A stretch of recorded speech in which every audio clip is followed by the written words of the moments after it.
Hello दोस्तों, नमस्कार। स्वागत है एक बार फिर से आप सभी के अपने प्रिय चैनल पर। दोस्तों अभी की जो सबसे बड़ी खबर आ रही है, जहां पर भारतीय दूतावास में चल रहे कार्यक्रम में ताक झांक करने आया था ड्रोन। जी हां दोस्तों, वीडियो लेने की बड़ी कोशिश की जा रही थी इस ड्रोन के द्वारा। बताएंगे रिपोर्ट में बड़ा खुलासा हुआ है दोस्तों। साथ ही आपको बताएंगे जहां पर इस्लामाबाद में भारतीय उच्चायोग के ऊपर ड्रोन देखे जाने के भारत के दावे को पाकिस्तान ने अपना रिएक्शन दिया है। दोस्तों बताएंगे क्या कहा है पाकिस्तान ने इस ड्रोन को लेकर। साथ ही आगे बताएंगे आपको जहां पर रक्षा क्षेत्र में आत्मनिर्भर भारत मिशन को नई कामयाबी, आर्मी में शामिल हुआ स्पैन ब्रिजिंग सिस्टम। जी हाँ दोस्तों, ब्रेकिंग न्यूज बताएंगे ये पूरी खबर दोस्तों आपको। उससे आगे बताएंगे जहां पर अमेरिका ने पाकिस्तान को बाल सैनिकों को भर्ती करने वाले देशों की सूची में शामिल किया है। जी हाँ दोस्तों, बड़ी खबर आ रही है और ये बड़ा एक्शन माना जा रहा है दोस्तों अमेरिका की तरफ से पाकिस्तान पर। बताएंगे दोस्तों क्यों और कब हुआ ऐसा। साथ ही आपको बताएंगे जहां पर इजराइल ने हमास के ठिकानों पर की है रात भर बमबारी। जी हां दोस्तों, बैलून लॉन्च के बाद ये जवाबी कार्यवाही माना जा रहा है दोस्तों। साथ ही उत्तराखंड के सीएम तीरथ सिंह रावत ने की है इस्तीफे की पेशकश, जिसके बाद क्या रहा भारत की केंद्र सरकार का रिएक्शन। जी हाँ दोस्तों, हर तरह की खबरें आज आपको बताने वाले हैं, तो बने रहिएगा वीडियो के अंत तक। और अभी खबरों में आगे बढ़ने से पहले अगर आप भी मानते हैं कि हमारी भारतीय सेना में वो ताकत है जो किसी अन्य देश की सेना में नहीं दोस्तों, और मोदी जी है तो हर चीज संभव है। साथ ही इस कोरोना काल में डॉक्टर ही भारत के लिए भगवान के रूप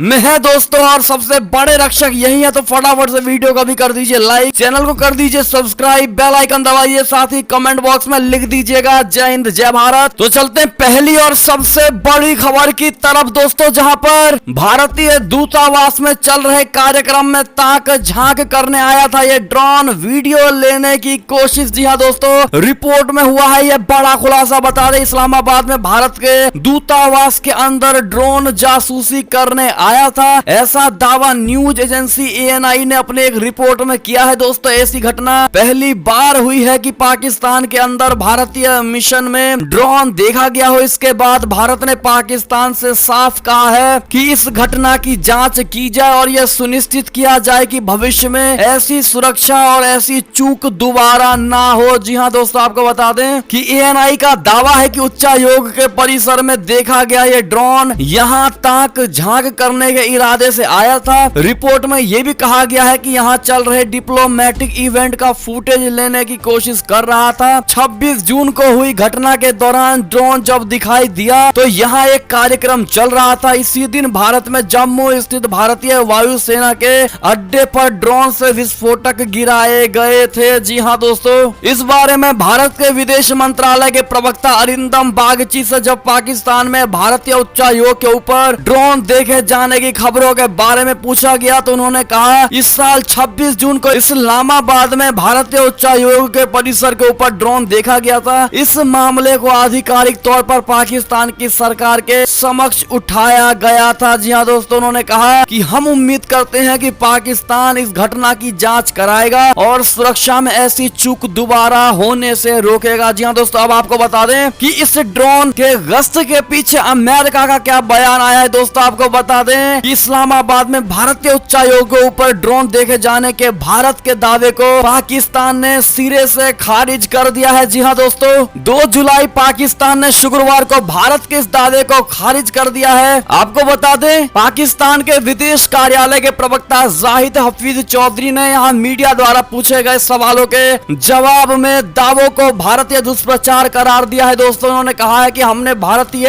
विदेश मंत्रालय का बयान और भारतीय मीडिया के एक तबके में आई खबरों को देखा है जिनमें इस्लामाबाद में भारतीय उच्चायोग परिसर के ऊपर ड्रोन उड़ते देखे जाने का आरोप लगाया गया है। चौधरी ने कहा कि इन निरर्थक दावों का कोई आधार नहीं है और आरोपों को साबित करने के लिए पाकिस्तान के साथ कोई सबूत साझा नहीं किया गया है। जी हाँ दोस्तों, ऐसे में पाकिस्तान ने कहा है कि हमने कोई ड्रोन नहीं भेजा। जी हाँ दोस्तों, ऐसे में अगर आप भी मानते हैं कि चोर कभी नहीं कह सकता कि हमने चोरी की है और यही चीज पाकिस्तान कर रहा है दोस्तों, तो कमेंट सेक्शन में चोर तो पाकिस्तान ही है ये बात कमेंट में जरूर लिखेगा दोस्तों। और आपको किस पर यह अंदाजा जा रहा है दोस्तों कमेंट करके बताना मत भूलेगा। चलते हैं अगली खबर की तरफ, जहां रक्षा क्षेत्र में आत्मनिर्भर भारत मिशन को बड़ी बड़ी नई कामयाबी। जी हाँ दोस्तों, आर्मी में शामिल हुआ स्पैन ब्रिजिंग सिस्टम। बता दे भारतीय सेना को शुक्रवार को एक खास तरह का पुल मिल गया है जिसका इंतजार सेना को काफी दिनों से था। जी हाँ दोस्तों, 10 मीटर के ब्रिजिंग सिस्टम को सेना अध्यक्ष जनरल MM नरवणे ने चाइना में शामिल किया है। दोस्तों, ये ब्रिजिंग सिस्टम खास तौर पर पाकिस्तान की सीमा पर बहुत काम आएगा, जहां कम चौड़ी नदियों, नालों और नहरों को पार करना होता है। इस सिस्टम की खासियत ये भी है कि इसमें 5 पुल जोड़े जा सकते हैं, यानी 50 मीटर तक की नदी को पार किया जा सकता है। जी हाँ दोस्तों, इस पुल को लगाने में 10 मिनट का समय लगता है, लेकिन भारतीय सेना के सैनिक इसे 6 से 7 मिनट में ही लगा देते हैं। इस ब्रिजिंग सिस्टम की डिजाइन DRDO ने तैयार की है और इसे देश में ही लार्सन एंड टूब्रो ने बनाया है दोस्तों, यानी L&T ने बनाया है। भारतीय सेना ऐसे 100 सिस्टम खरीद रही है। आर्मी चीफ जनरल नरवणे ने कहा है कि यह सिस्टम आत्मनिर्भर भारत का एक और उदाहरण है और इससे सेना के ऑपरेशनों की रफ्तार बहुत तेज हो जाएगी। जी हाँ दोस्तों, ऐसे में आप इस सिस्टम को देख पा रहे होंगे दोस्तों कितना ज्यादा ये भारतीय सेनाओं का काम आसान कर देगी दोस्तों, और किसी भी जगह पर किसी भी नदी को पार करने में बड़ी आसानी होगी इसके जरिए। जी हाँ दोस्तों, ऐसे में आपकी क्या राय होने वाली है? Thank you DRDO and congratulation Indian army, जरूर बोल दीजिएगा दोस्तों कमेंट सेक्शन में। बढ़ते हैं अगली बड़ी खबर की तरफ, जहां अमेरिका ने पाकिस्तान को बाल सैनिकों को भर्ती करने वाले देशों की सूची में शामिल किया है। जी हाँ दोस्तों, ब्रेकिंग न्यूज आपको बता दें, अमेरिका ने बाल सैनिक सुरक्षा कानून की एक सूची में 14 अन्य देशों के साथ पाकिस्तान को शामिल किया है। दोस्तों, ये कानून ऐसे विदेशी सरकारों की पहचान करता है जो सरकार समर्थित सशस्त्र समूहों की पहचान करता है, जो बाल सैनिकों की भर्ती करता है या उनका इस्तेमाल करता है। जी हाँ दोस्तों, पाकिस्तान को इस सूची में शामिल किए जाने से उस पर कुछ सुरक्षा सहायता और सैन्य उपकरणों के व्यावसायिक लाइसेंसीकरण पर प्रतिबंध लगाए जा सकते हैं। जी हाँ दोस्तों, अमेरिकी बाल सैनिक सुरक्षा कानून यानी CSPA वार्षिक व्यक्तियों की तस्करी यानी TIP रिपोर्ट में उन विदेशी सरकारों की सूची प्रकाशित करने को आवश्यक बनाता है जिन्होंने पिछले साल यानी 1 अप्रैल 2020 से 31 मार्च 2021 तक बाल सैनिकों को भर्ती किया हो या उनका इस्तेमाल किया हो। जी हाँ दोस्तों, अमेरिकी विदेश मंत्रालय की वार्षिक TIEP सूची में शामिल किए गए देशों में Pakistan, Turkey, Afghanistan, Myanmar, Congo, लोकतांत्रिक गणराज्य, Iran, Iraq, Libya, Mali, Nigeria, Somalia, Sudan, Syria, Venezuela और यमन देश शामिल हैं। जी हाँ दोस्तों, ऐसे में एक बार फिर अमेरिका की तरफ से पाकिस्तान के लिए बड़ी बुरी खबर है दोस्तों। जिस प्रकार से पाकिस्तान कहता है कि हमें भी अमेरिका के साथ उतना ही गहरा रिश्ता चाहिए या वैसी ही दोस्ती चाहिए जैसा भारत का अमेरिका के साथ है, लेकिन दोस्तों पाकिस्तान सिर्फ आतंकियों को पालता है दोस्तों और सिर्फ आतंकवादी फैलाता है। और ऐसे में पाकिस्तान पर प्रतिबंध क्यों ना लगाए अमेरिका, और कहां से भारत जैसे रिश्ते मिलेंगे अमेरिका के साथ? क्या लगता है दोस्तों आपको कमेंट में तो सुझाव जरूर दीजिएगा दोस्तों इस पाकिस्तानी इमरान खान को। साथ ही वीडियो को अभी तक लाइक नहीं किया दोस्तों तो प्लीज लाइक कर दीजिएगा। चलते हैं अगली बड़ी खबर की तरफ, जहां पर इजराइल ने हमास के ठिकानों पर की है रात भर बमबारी। बैलून लॉन्च के बाद ये जवाबी कार्यवाही। जी हाँ दोस्तों, इजराइल की सेना ने गाजा पट्टी में हमास की साइट पर भारी बमबारी की है दोस्तों। शुक्रवार यानी 2 जुलाई को इजराइल की सेना ने कहा है कि फिलिस्तीनी एन्क्लेव से आगजनी वाले बैलून छोड़े जाने के जवाब में इजरायली विमानों ने रात भर गाजा पट्टी में हमास की साइट पर भारी बमबारी की है दोस्तों। इजराइल के हमलों से फिलहाल किसी के हताहत होने की कोई रिपोर्ट नहीं मिली है। हालांकि इजरायली सेना ने यह दावा किया है कि उसने हमास गाजा द्वारा इस्तेमाल किए जाने वाले हथियार निर्माण स्थल को निशाना बनाया है, तो वहीं हमास की ओर से भी इस पर तत्काल कोई टिप्पणी नहीं की गई है दोस्तों। बताया यह गया है कि 21 मई के युद्ध विराम के बाद इजराइल हमास के बीच ये जारी लड़ाई 11 दिनों बाद समाप्त हो गई थी, लेकिन बीते दिन गाजा में फिलिस्तीनियों ने सीमा पार आगजनी वाले बैलून छिटपुट रूप से लॉन्च किए, जिससे इजराइल के कुछ हिस्सों में आग लग गई थी। फिलिस्तीनियों का कहना है कि आगजनी वाले बैलून छोड़ने का उद्देश्य इजराइल पर मई की लड़ाई के दौरान कड़े किए गए तटीय एन्क्लेव पर प्रतिबंधों को कम करने के लिए दबाव बनाना है। जी हाँ दोस्तों, ऐसे में ये बड़ी खबर थी इजराइल से। चलते हैं अगली खबर की ओर, जहां पर भारत चीन विवाद से जुड़ी खबर, जहां पर सीडीएस जनरल बिपिन रावत का बड़ा बयान, कहा लद्दाख में शांति स्थापित करना दोनों के हित में। जी हाँ दोस्तों, एक विचारक संस्था के कार्यक्रम में अपने संबोधन में जनरल बिपिन रावत ने कहा है कि इसी के साथ भारत को किसी भी दुस्साहस के लिए तैयार रहना चाहिए और जैसा पूर्व में किया उसी तरह की प्रतिक्रिया देनी चाहिए। एक सवाल के जवाब में उन्होंने कहा, मैं यही कहूंगा कि अपनी निगरानी बढ़ाइए, तैयार रहिए, चीजों को हल्के में मत लीजिए, हमें किसी भी दुस्साहस और उस पर प्रतिक्रिया के लिए भी तैयार रहना चाहिए। हमने पूर्व में भी ऐसा ही किया है और भविष्य में ही ऐसा ही करेंगे। जी हाँ दोस्तों, कितने भाई और बहन ये सपोर्ट करते हैं इनकी बात का कमेंट में जरूर बताइएगा। दोस्तों चलते हैं अगली खबर की ओर, जहां पर पकड़ी गई है चीन की चोरी, भारत के लड़ाकू विमान तेजस को बता दिया अपना फाइटर जेट। जी हाँ दोस्तों, और जारी कर दिया है वीडियो। बड़ी खबर, चीन की चोरी के किस्से आपने कई बार सुने होंगे दोस्तों, चाहे वो रूस के सुखोई के बारे में हो या अमेरिकी चीन के F-22 के बारे में हो। चीन लगातार दुनिया के अलग अलग देशों से टेक्नोलॉजी चुराने का काम करता रहा है। चीन की कम्युनिस्ट पार्टी ने चोरी के दम पर चीन को इतना शक्तिशाली बना दिया है। चीन की कंपनियों ने दुनिया के हर देश में जाकर वहां के लोकतांत्रिक सिस्टम का फायदा उठाया है और जमकर चोरियां की हैं। चीन में विश्व के हर सामान का कॉपी मिल जाएगा दोस्तों, लेकिन अब चीन ने भारतीय विमान तेजस पर ही अपना दावा ठोक दिया। जी हाँ दोस्तों, बड़ी खबर, इन दोनों तस्वीरों को ध्यान से देखिए दोस्तों, एक भारत के तेजस की है और दूसरी जिसे चीन अपना होने का दावा कर रहा है। और आप अब समझ ही गए होंगे कि चीन ने कितनी बड़ी चोरी की है। दुनिया में सामान चुराने वाला चीन अब वीडियो भी चुरा रहा है दोस्तों, वो भी भारतीय फाइटर जेट तेजस की। जी हाँ दोस्तों, दरअसल कई इंटरनेशनल विशेषज्ञों ने यह दावा किया है कि भारतीय फाइटर जेट LCA तेजस पाकिस्तान और चीन के फाइटर जेट JF-17 एयरक्राफ्ट से काफी ज्यादा बेहतर है। और अब चीन ने भारतीय फाइटर जेट तेजस का वीडियो चुराकर इस बात पर भी मुहर लगा दी है। जी हाँ दोस्तों, ऐसे में इस झूठे पाकिस्तान और चोरी करने वाले चोर पाकिस्तान को लेकर आपकी क्या राय होने वाली है दोस्तों, जिस प्रकार से भारत के इस तेजस को वो अपना बता रहा है। जी हाँ दोस्तों, और अपने देश की जनता को खुश करने की कोशिश कर रहा है। जी हाँ दोस्तों, ऐसे में आपका कमेंट तो एक भारतीय और तेजस भारत का होने के नाते गर्व करते हुए चाइना के खिलाफ दो बातें जरूर कह दीजिएगा दोस्तों। बढ़ते हैं अगली खबर की तरफ, जहां पर दुनिया से छिपाकर चीन ने बसाया एक सीक्रेट विलेज, यानी एक गोपनीय गांव। गूगल मैप की तस्वीर से हो गया बड़ा खुलासा। जी हाँ दोस्तों, चीन 2020 से ही कई देशों के निशाने पर है। दुनिया में कोरोना वायरस फैलाने का जिम्मेदार इसी देश को माना जा रहा है। कभी चमगादड़ के मांस से तो कभी लैब में बनाकर फैलाने का आरोप चीन पर लगातार लग रहा है दोस्तों, लेकिन अभी तक चीन ने इस बारे में कुछ भी स्पष्टीकरण नहीं दिया है। हाँ, दूसरे देशों पर चीन इल्जाम लगाने में सबसे आगे है। एक बार फिर चीन की एक खुफिया हरकत लोगों के सामने आ गई है दोस्तों। चीन ने अपने ही देश में इंटरनेट बैन पर काफी पाबंदी लगा रखी है। इसी वजह से देश की कई खबरें बाहर नहीं आ पाती, लेकिन बीते दिनों गूगल मैप की वजह से चीन का सीक्रेट गांव लोगों की नजरों के सामने आ गया। बता दें, जब इंटरनेट पर चीन के इस गांव की तस्वीर पहली बार सामने आई तो लोगों ने इसे फेक बताया। हालांकि अब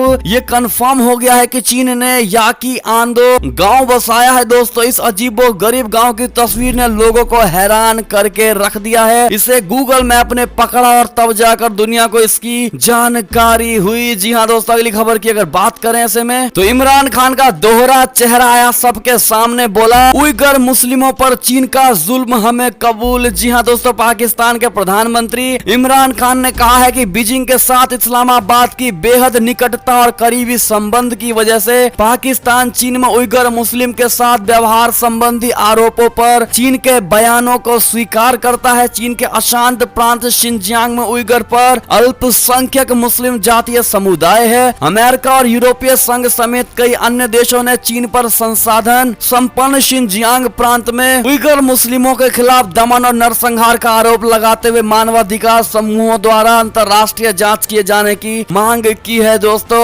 ऐसे में मुस्लिमों का मसीहा कहा जाने वाला ये इमरान खान उइगर मुस्लिमों के अत्याचारों पर पूरी सहमति जता रहे हैं दोस्तों, और साफ कह दिया है कि उन पर अगर अगर चीन जुल्म कर रहा है तो हमें वो जुल्म भी कबूल है। जी हाँ दोस्तों, देखा आपने कितने हद तक इमरान खान गिर सकते हैं। जी हाँ दोस्तों, अगली खबर की बात करें तो पुलवामा मुठभेड़ से जुड़ी खबर, जहां 4 आतंकी और उनके एक मददगार का खात्मा, जिसमें हमारे एक जवान भी हुए शहीद। बता दें जम्मू कश्मीर में गुरुवार देर रात से आतंकियों और सुरक्षा बलों के बीच मुठभेड़ जारी है। सुरक्षा बलों ने 4 आतंकियों को मार गिराया है दोस्तों, साथ ही आतंकियों के एक मददगार का भी खात्मा हुआ, तो वही एक जवान शहीद हो गया दोस्तों हमारा। दोनों तरफ से गोलीबारी चल रही है। इस ऑपरेशन को सुरक्षा बलों की संयुक्त टीम अंजाम दे रही है दोस्तों, जिसमें पुलिस, सीआरपीएफ और सेना की 44 RR यानी राष्ट्रीय राइफल्स ग्रुप शामिल है। जी हाँ दोस्तों, ऐसे में बड़ी खबर थी पुलवामा से दोस्तों। ऐसे में सबसे पहले आप कमेंट सेक्शन में हमारे इस जवान हुए, हमारे इस शहीद जवान को श्रद्धांजलि जरूर दीजिएगा दोस्तों, जिसने देश के लिए मरने मिटने की कसम खाई है दोस्तों, और आज वो शहीद हुए। चलते अगली खबर की तरफ, जहां पर केंद्रीय मंत्री वीके सिंह को सुप्रीम कोर्ट से बड़ी राहत मिल गई है दोस्तों। LAC टिप्पणी मामले में उनके खिलाफ याचिका खारिज कर दिया गया है। जी हाँ दोस्तों, ये भी बड़ी खबर है। सुप्रीम कोर्ट ने भारत चीन वास्तविक नियंत्रण रेखा यानी LAC के मुद्दे पर टिप्पणी करने पर केंद्रीय मंत्री जनरल वीके सिंह के खिलाफ दाखिल याचिका खारिज कर दी है। CJI जस्टिस NV रमना ने कहा है कि अगर मंत्री सही नहीं है तो प्रधानमंत्री इस मामले को देखेंगे। CJI ने कहा है कि अदालत का काम यह तय करना नहीं है। कोर्ट ने कहा है कि याचिकाकर्ता एक वैज्ञानिक है, उन्हें किसी समाधान में अपना ध्यान लगाना चाहिए। जी हाँ दोस्तों, आपको बता दें कि याचिका में यह आरोप लगाया गया था कि उक्त भाषण घृणा, अपमानना या वैमनस्य के उद्देश्य से दिया, और ये भारत में कानून द्वारा स्थापित सरकार के प्रति वैमनस्य को उत्तेजित करने का एक प्रयास था। ये इल्जाम जनरल वीके सिंह पर इस वैज्ञानिक द्वारा लगाया गया था दोस्तों। ऐसे में आपकी क्या राय होने वाली है, कमेंट करके जरूर बताइएगा। चलते अगली खबर की तरफ, जहां पर अफगान से लौटे अमेरिकी सैनिक, जिस पर अमेरिका बोला हवाई हमलों से करते रहेंगे तालिबान को नेस्त नाबूद। जी हाँ दोस्तों, अफगानिस्तान में बचे अमेरिका के अंतिम सैनिक जहां आगामी दिनों में देश छोड़कर जाने की तैयारी कर रहे हैं, तो वहीं अमेरिकी अधिकारियों ने गुरुवार को कहा है कि अफगानिस्तान युद्ध में उनकी सेना सितंबर तक शामिल रहेगी और अफगान बलों के बचाव के लिए तालिबान के खिलाफ हवाई हमले के विकल्प को खुला रखा जाएगा। जी हाँ दोस्तों, साथ ही आपको बता दें जहां पर 2 दशक बाद अमेरिकी सैनिकों ने छोड़ा अफगानिस्तान का ये एयरबेस जो कभी बना था लड़ाई का केंद्र। जी हाँ दोस्तों, करीब 2 दशक बाद अमेरिकी सेना ने बगराम एयरबेस यानी एयरफील्ड को छोड़ दिया, जो कभी तालिबान को उखाड़ फेंकने के लिए हुए युद्ध और अमेरिका पर 9/11 में हुए आतंकवादी हमले के जिम्मेदार अल-कायदा के साजिशकर्ताओं की धरपकड़ के लिए सेना का केंद्र रहा था। जी हाँ दोस्तों, ये बड़ा ही एक रोचक और ऐतिहासिक